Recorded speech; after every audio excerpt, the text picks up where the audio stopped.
Well, hey there, listeners. Welcome to the Brand Marketing Show. I'm Cath Langman, and I want to ask you all, how are you going? It's nearly the end of the year. We are into December now. Hope you're all hanging in there. I know it's been a really long year for many of you, really exhausting. Well, it's probably exhausting for everyone in e-commerce at this point of the year. So hang in there. Last week, hopefully you've had a chance to listen to that. If you did, you'll remember I teased something called the Q5, the fifth quarter, if there is such a thing. I know there isn't mathematically, but there is in marketing. And this is the hidden marketing window that a lot of brands sleep through. And so today we're going to do a bit of a deep dive on it.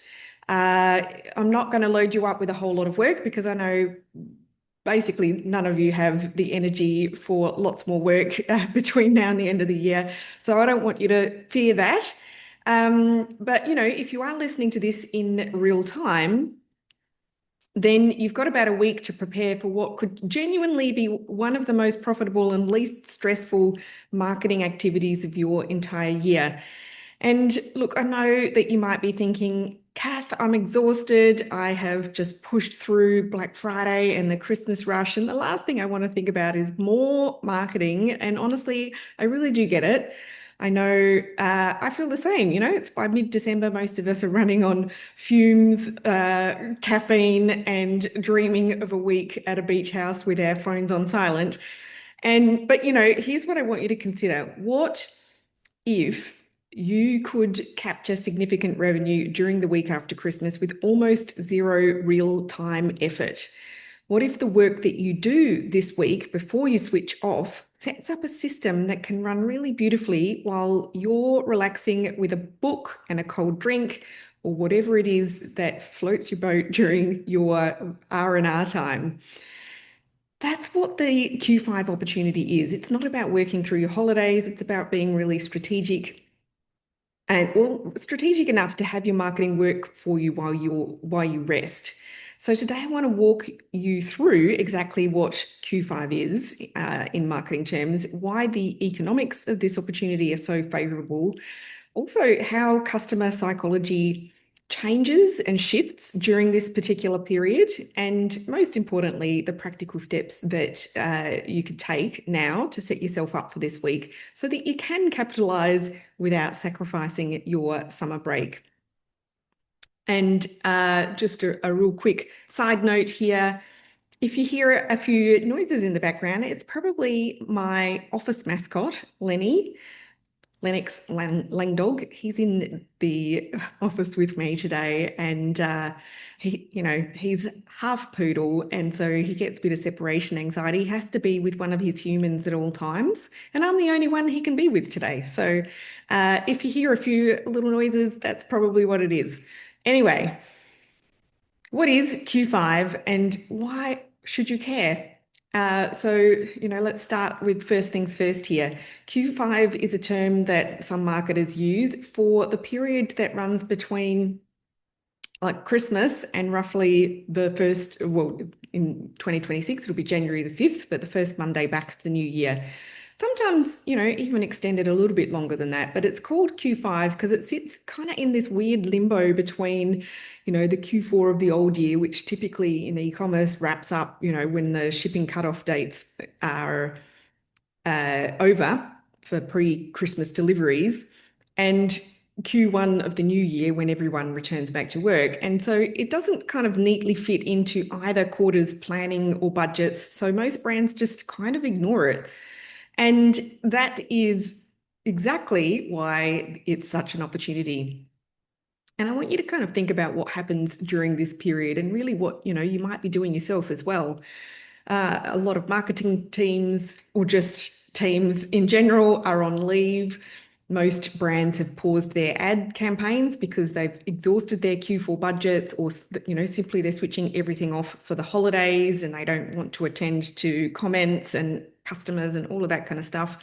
Email marketing goes quiet for the same reason, and social media can become a bit of a ghost town of scheduled Happy New Year posts that were set up a few weeks prior. But while the brands go quiet, the customers don't. And so here in Australia, of course, we would be smack bang in the middle of summer holidays, and people have time off work typically at that time. Of course, I'm not talking about all of those of you who work in, retail or health services and things like that. That obviously we thank you all for continuing to work around the year. But for most of us, most businesses, they're having some time off, and it's holiday time. People are kind of lounging around, they're either at home, they're at the beach, they might be at a holiday house or, what are they doing? They're typically on their phones, scrolling Instagram, maybe while the kids are playing in the pool or, doing whatever. And often people are browsing online while, maybe they're waiting for the barbecue to heat up if they've got friends coming around, or they might be shopping from the couch on a lazy afternoon. But, typically we're kind of procrastinating on our phones just to entertain ourselves and escape from, the craziness of what we've just lived through over the last 12 months, and kind of just chillaxing, right? And the research backs this up. Social media usage actually increases during this holiday period. And, it's because people have more leisure time typically, and that means more scroll time. And critically, they've often got some money to spend as well, whether it's Christmas gift money, gift cards they've received, or just simply disposable income that they didn't use on gifts for others. Or maybe they're finding some disposable income to spend on themselves because they didn't get given anything they really loved. So you've kind of got this beautiful convergence. There's less competition from other advertisers and more attention available from your audience, as well as strong purchase intent. And it's kind of that marketing magic if you are prepared to take advantage of it. So let me share a little bit about the economics and why your ad spend can go a lot further at this time. I always love talking about numbers, of course, but this is where Q5 can get really interesting. If you've been running Meta ads or Google ads through the last 3 months, you will have noticed that your costs were up. And, I hesitate to say creeping up because they kind of shot up for a while there. CPMs, that's the cost per thousand impressions, spike dramatically during the peak Black Friday and Christmas shopping season. And there's a whole lot more advertisers dropping a lot more money on ads and competing for the same eyeballs during that period of time. And that just means that because of supply and demand, platforms charge more for that attention. But the moment, the pre-Christmas shipping cutoff date hits, something really remarkable happens. Many advertisers start pausing their campaigns or drastically dropping them. Some of them have completely spent their budgets for the year. Some have hit their revenue targets. Some just simply switch off because the team's on holiday and there's no one to monitor the performance. But for whatever reason, this huge drop in ad spend and advertisers competing for eyeballs means that the CPMs, the ad costs, can drop by 30 to sometimes even 50% almost overnight. And in some cases, it can be even more. Obviously, that depends on what kind of niche that you're in. But, to put that in real terms for you, if you were paying, say, $25 to reach 1,000 people in December, you might be paying $12 to $15 to reach the same audience in late December. Same people, same targeting, half the cost. I've had clients over the years, and I'm thinking about one fashion accessories brand who kept their Meta ads running through Q5 while their competitors went dark, and their ad costs dropped so dramatically, and their return on ad spend went absolutely sky high into the double figures. Very similar ads.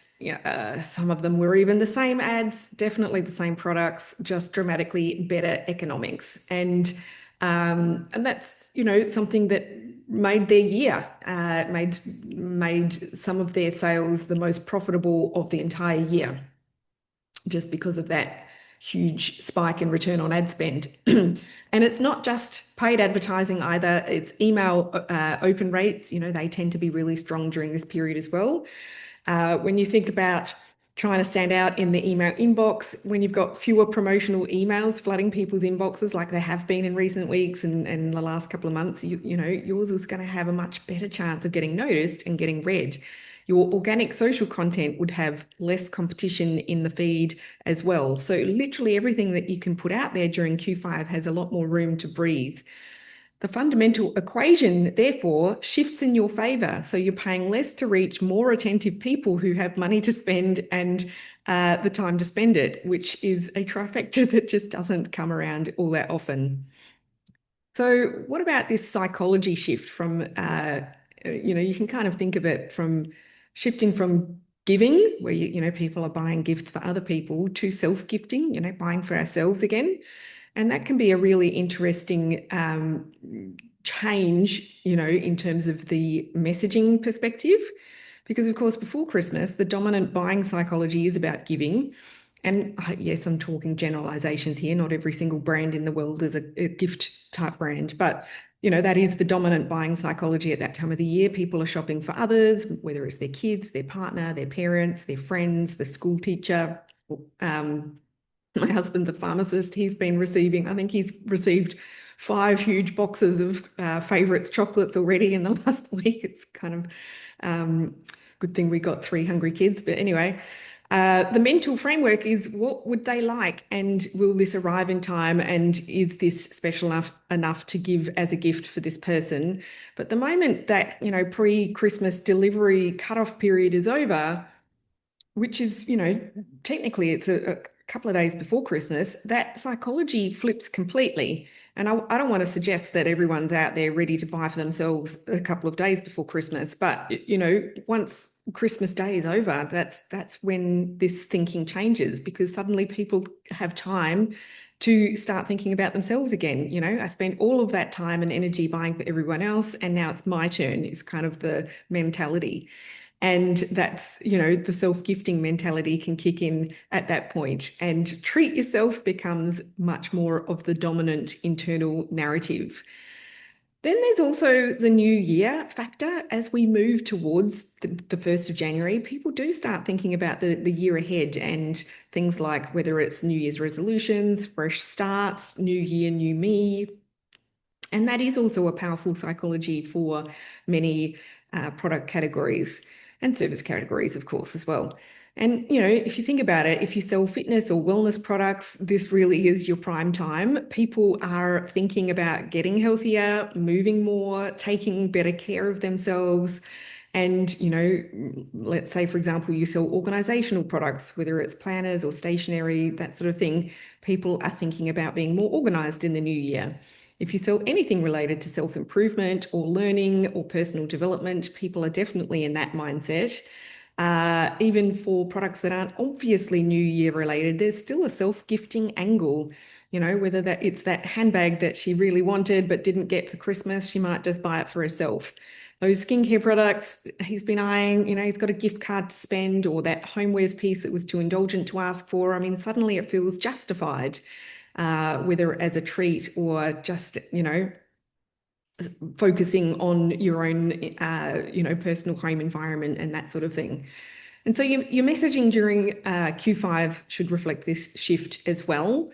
You want to stop talking about the perfect gift for someone special and start talking about the you deserve it, and start the new year with, and treat yourself after a big year, or whatever the emotional triggers are that would be relevant for your brand and your audience.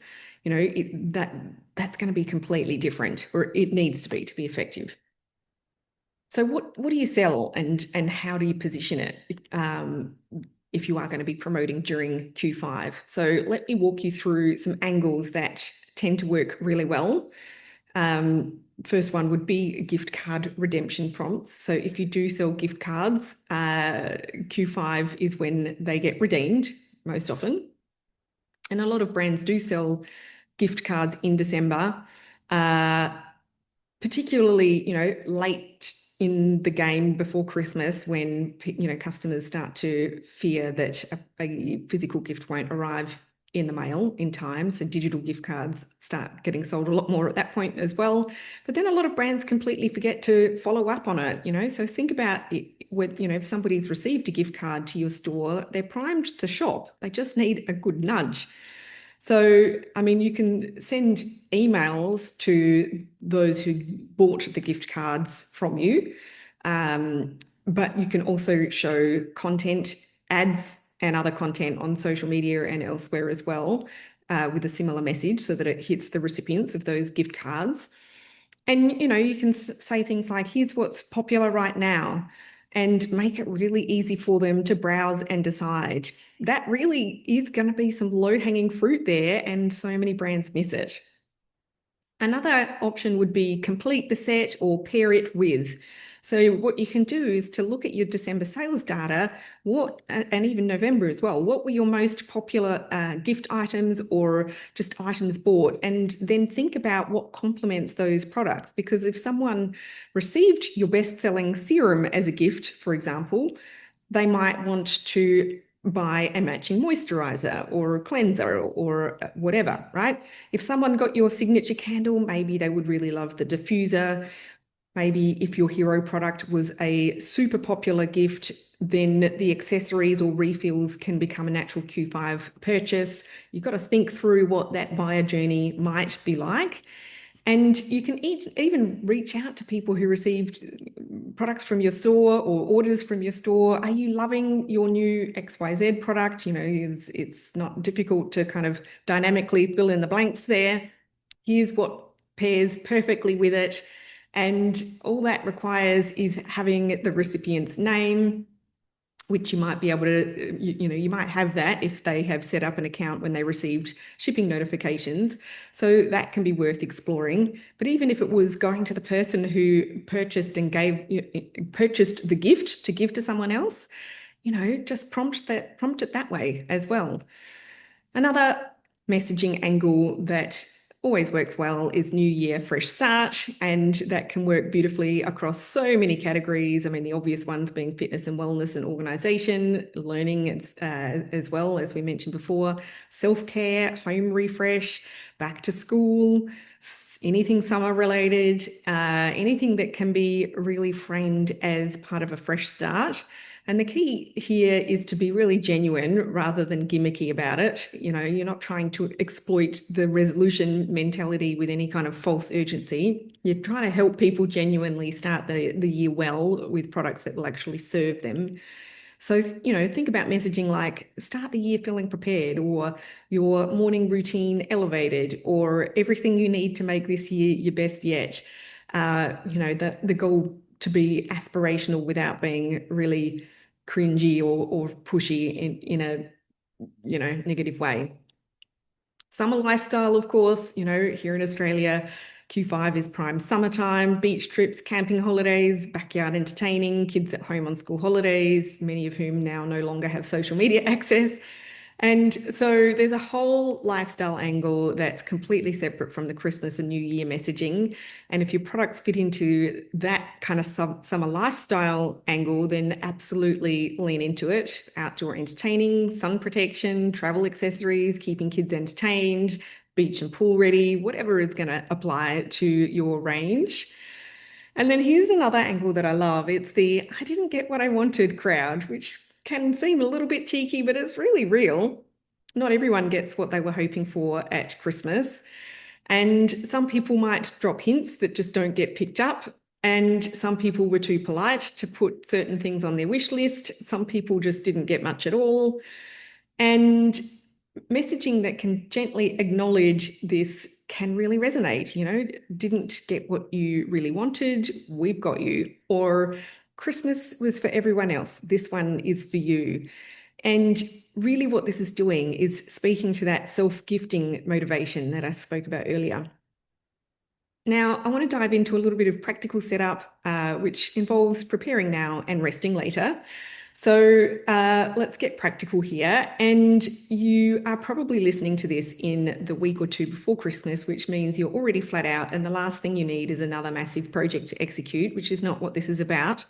So here is my approach to Q5. you want to try and do the preparation work now while you are still in work mode. Yes, you're busy, but you are still in work mode.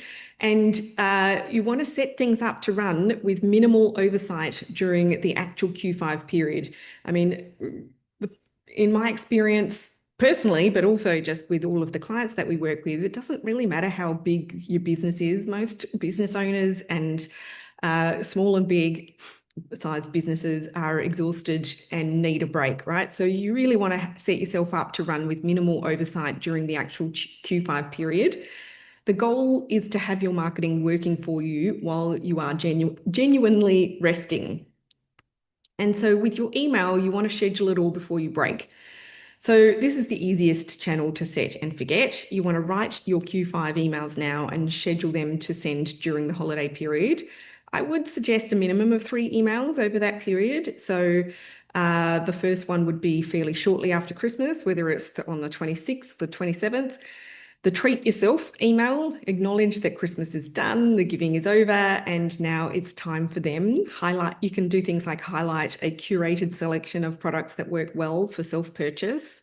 A second email could be just a few days later, right before New Year's or even on New Year's Eve. And this would be your New Year email. So leaning into the fresh start messaging, what products might help them start the year well? What are you excited about for the year ahead?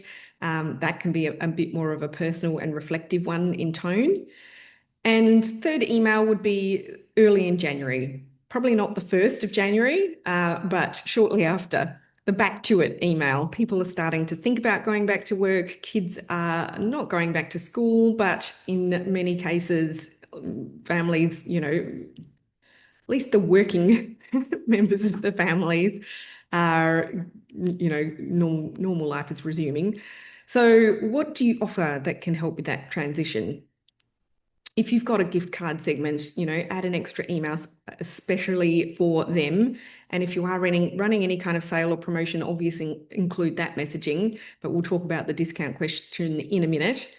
I also want to talk about paid ads. You want to keep them running, but keep it simplified. So if you've got Meta or Google campaigns running, my advice is to keep them going through Q5, but simplify it because you don't want to have campaigns that require constant monitoring and optimization while you're on holiday.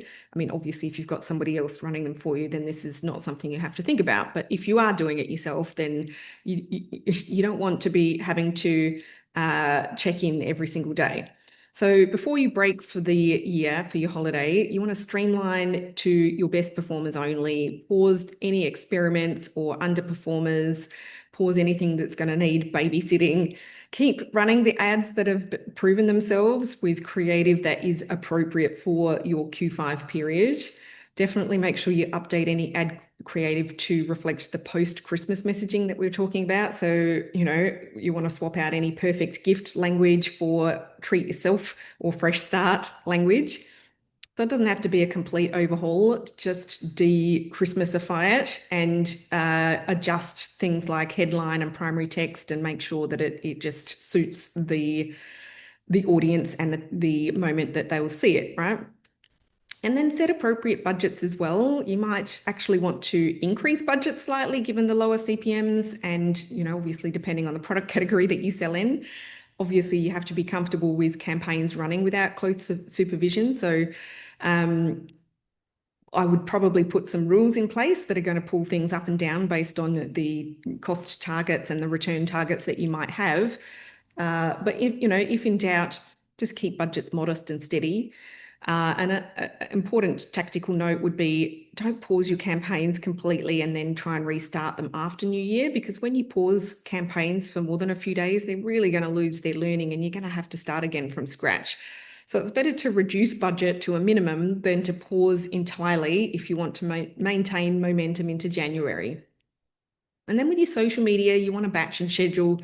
I mean, it's the same principle as with email that you want to apply to organic social. You don't need to be posting in real time during your holidays. I mean, unless you want to do like a happy snap with yourself and your family, if that's something that you do with your brand. But, typically the idea of creating content and posting in real time defeats the whole point of taking a break. But having some presence is definitely better than going completely dark. So you want to batch create a week's worth of content before you break. Doesn't need to be super elaborate, can be base it on things that typically work for you. So it could be some product features, a personal reflection post about the year, maybe a behind the scenes look at your holiday, whatever it is that feels natural for your brand, and schedule it all using whatever scheduling tool that you prefer. You probably don't want to be responding to DMs in real time, and that's okay. So either set expectations with an auto reply, letting people know that you will respond in the new year, or just plan to do a really super quick check-in every couple of days to handle anything that urgent that comes in. And then importantly, your website, you want to set that up so that you can forget it as well. So before you break, you want to make a few small updates to your website that will stay relevant through the Q5 period. Definitely, you want to update your homepage, banner, and hero section with Q5 appropriate messaging. You want to take down anything that references Christmas specifically. You don't want, order by December 18th for Christmas delivery sitting on your homepage until the new year. You want to make sure that your shipping information reflects whatever your holiday processing times are. So if you're not shipping orders until January the 3rd or January the 5th, then make that clear. Customers are typically really understanding about holiday delays as long as you're upfront about it. And here's a tip for those who want to take a complete break without touching anything. Consider offering free shipping for orders placed during the holiday period with really clear messaging that orders will be shipped in the first week of January. So you're essentially saying to customers, we're taking a proper break, but if you're happy to wait, we'll thank you with free shipping. And plenty of customers will take that deal. They're not in a, super hard rush. They're just browsing and buying for themselves. And it turns your downtime into a benefit for the customer rather than a friction point. You can also consider creating a simple landing page or collection page for Q5, something like treat yourself or New Year favorites that you can direct traffic to from your emails and your ads. Now, what about the discount question, to sale or not to sale? Because I know some of you are wondering about whether or not to run a Boxing Day sale. It is a long-term tradition in Australia and New Zealand as well, I think.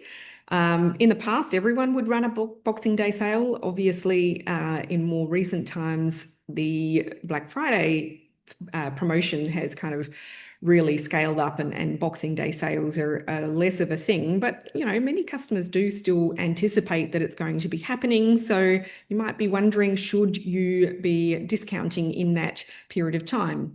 And so my honest take on this is it really depends on your brand positioning and your business model.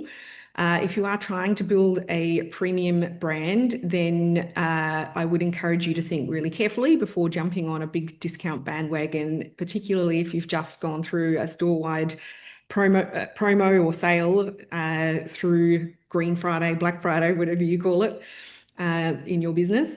So yes, some customers do expect sales, but you know what? I mean, those aren't always your best customers. The people who only ever buy when things are on sale aren't always going to be the customers who will be loyal advocates for your brand.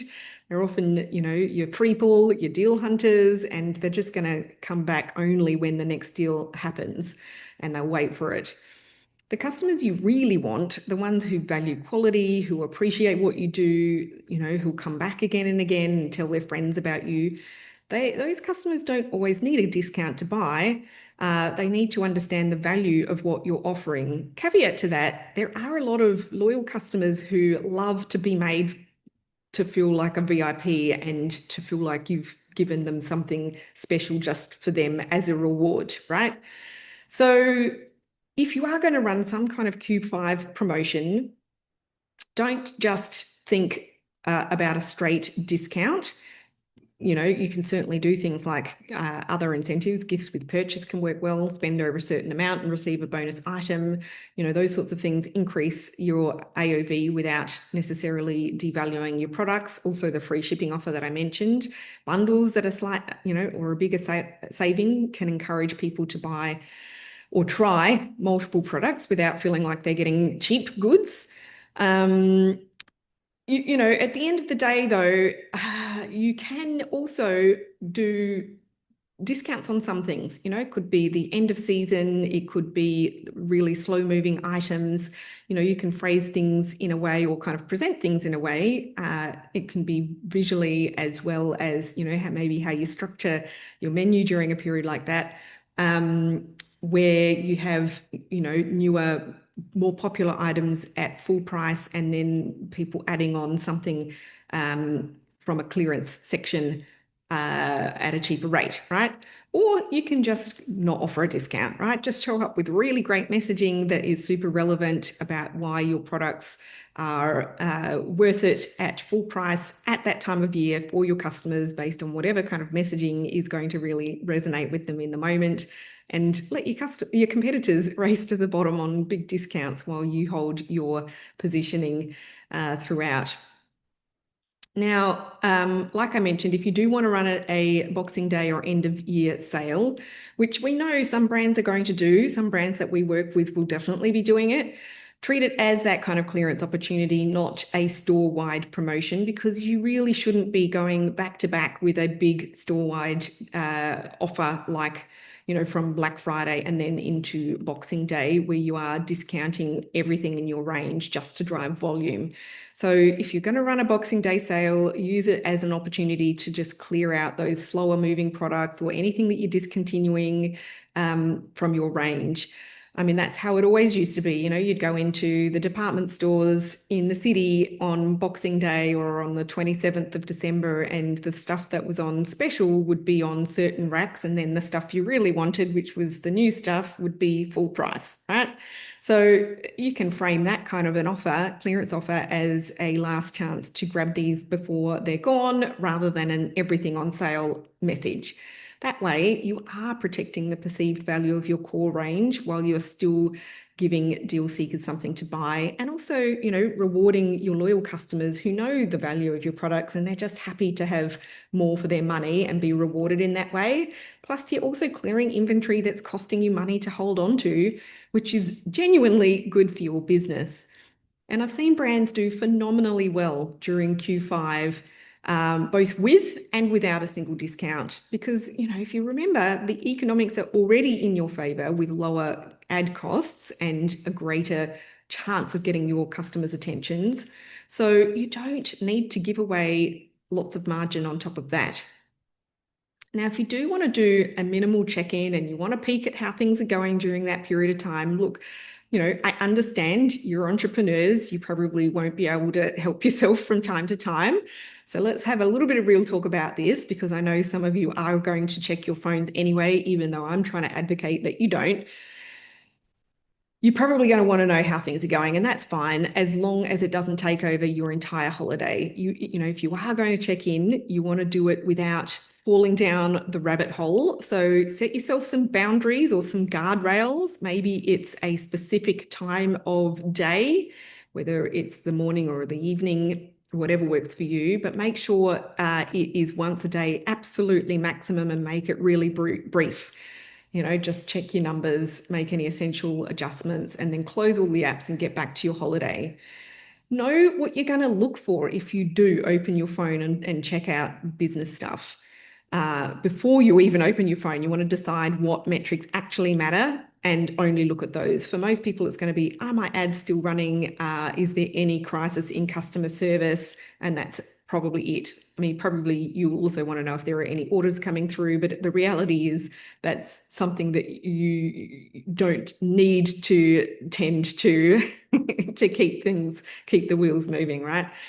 You don't need to analyze performance in depth. That can wait until January. You know, the end of the day, it's been a long, full-on year, and you're only going to succeed in the new year if you actually have the energy for it. So you do need to take a proper break. You want to set some thresholds for action, so deciding in advance what would require you to actually do something. Maybe if it's, you know, if ad spend exceeds X without conversions, pause the campaign. I mean, the reality is you can set some rules up in place for that, for it to happen automatically. If a customer complaint is urgent, then you respond. Otherwise, rely on your autoresponders, right? And just note it and move on. Having these thresholds defined in advance means that you're not making decisions in the moment while you're distracted. And also, you're not going to guilt trip yourself into thinking that you're not doing enough or whatever, right? Or, of course, just don't check, And honestly, if you do set things up well, nothing is going to catch fire in a week. The business is still going to be there in January. Sometimes the best thing that you can do for your business is to actually take a rest and come back refreshed rather than half working and half resting and doing neither well. I do want to have a really brief look ahead so that you can set yourself up for January success. And I think this is the final piece of the Q5 puzzle, is to use this period to set yourself up for a strong January. Because here's what typically happens. Brands go dark and quiet in late December, and then they scramble to get things going again in early January. There's a lag while people get back into work mode, catch up on everything that's piled up over the break, and try to remember where they left off. And for many of you, particularly those who are also mums like me, January can be especially challenging. School holidays run right through to late January or even early February, depending on where you are. So you're trying to restart your business while also managing kids who are home, bored, hungry, needing entertainment, maybe also needing supervision, and the bandwidth just isn't there to be scrambling on top of that. Here's the uncomfortable truth though. If you go into January slow and without momentum, you often don't really get going until February, which effectively means you've lost an entire month of the year, not just in terms of revenue, although that can be significant, but in terms of growth momentum. You're starting the year essentially a month behind where you could have been. But if your marketing has been running through Q5, you're not going to have that cold start problem. Your ads will have maintained their learning, your email list will be warmed up, you've got momentum. January becomes a continuation rather than a restart. So as part of your Q5 prep, I would also strongly encourage you to do a wee little bit of planning for January. And I'm not talking about a time-consuming, detailed execution plan. That can totally happen when you get back, but at least a rough sense of what you want to focus on. What's your first product launch or campaign of the year? When do you want to start ramping up ad spend again? Are there any dates or events in January that you need to be ready for or that you can capitalize on from a marketing messaging perspective? What did you learn from Q4 that you want to apply? Having even a rough sketch means that you can hit the ground running when you return rather than spending your first week back just trying to figure out what on earth to do. So let's bring things all together and wrap things up for this episode. Q5, that period between Christmas and early January, is one of the most underrated marketing opportunities of the year. Your competitors are likely to go quiet, but if your customers are scrolling with time and money to spend and ad costs are going to drop dramatically while your audience attention stays high, then that is the opportunity. Plus, the psychology shifts from gift giving to self-gifting. Treat yourself and new year, new start become powerful motivators. So your messaging should shift accordingly. The key is, of course, preparation now so that you can rest later. So schedule your emails before you break, simplify your ad campaigns so that your best performers are continuing to run, perhaps with some updated creative to make sure it's not still Christmas oriented or gifting oriented. Batch and schedule your social content and update your website as well for the Q5 period. I really want you to think carefully before discounting. The economics are already going to be in your favor, and so you don't need to give away the farm here in terms of giving away discount margin. Gift with purchase, bundles if you're going to discount, or simply great full price messaging can all work beautifully as well. If you are going to check in during your break, do it with boundaries in place, a small amount of time at a set time of day with clear thresholds in place, or just trust what you've set up and actually rest. And use Q5 to maintain momentum into January so that you are not trying to start from scratch when you are return and restart when marketing and advertising has gone cold. Of course, as always, if you want help mapping all of this out, book yourself a brand growth strategy session with me. We do have a few days and times left to go before Christmas. I will be taking a break, so you will not be able to book in with me between Christmas and New Year, but I certainly have a little bit more time available pre-Christmas break. And aside from that, I do have a couple of episodes to come for the rest of December. They're going to be a little bit lighter, a bit more reflective, a little bit more inspiring as well, and looking ahead. I'm not going to give you any homework over the next couple of weeks. I'm not going to be, sharing tips and strategies that you need to action right now in the next couple of weeks, but they will be really good episodes that you can just make use of the downtime and thinking time without doing any actual work. But that is it for today. So thank you for listening. This has been the Brand Marketing Show. Again, I will catch you next week. In the meantime, I really want to encourage you to go set up your Q5 campaigns and then give yourself permission to actually enjoy your holiday. Bye for now.